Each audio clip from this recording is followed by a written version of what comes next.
жарты жыл бойы өткізілген пікір таластар мен талқылаулар кезінде алдағы реформаға қатысты басты ұстанымдар айқындалды. Бұл ұстанымдар бір-бірімен өзара тығыз байланысты.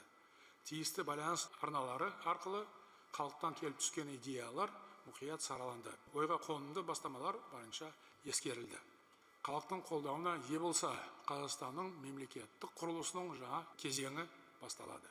Жалпы бастапқыда парламенттік реформа аясында ата заңның 40-қа жуық бабын өзгерту жоспарланған еді.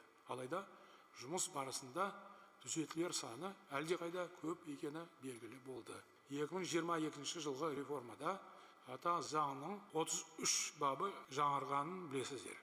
Ал ендігі өзгерістер одан да ауқымды. Біз шын мәнінде жаңа конституция қабылдаумен пара-пар қадам жасағалы тұрмыз. Сондықтан мен конституциялық комиссия құру туралы шешім қабылдадым. Арнайы жарлыққа ертең қол қоямын. Комиссия құрамына 100-ден астам азамат кіреді. Оның ішінде ұлттық құрылтай мүшелері, белгілі заңгерлер, ақпарат құралдары басшылары, аймақтық мәслихат төрағалары мен қоғамдық кеңес өкілдері және басқа да білікті мамандар болады. Бұл жұмысқа Конституциялық соттың төрағасы жетекшілік етеді. Комиссия барлық ұсынысты сараптап, қорытып, нақты өзгерістердің жобасын әзірлейді. Содан соң жалпы халықтық референдум өтетін уақытты белгілейміз.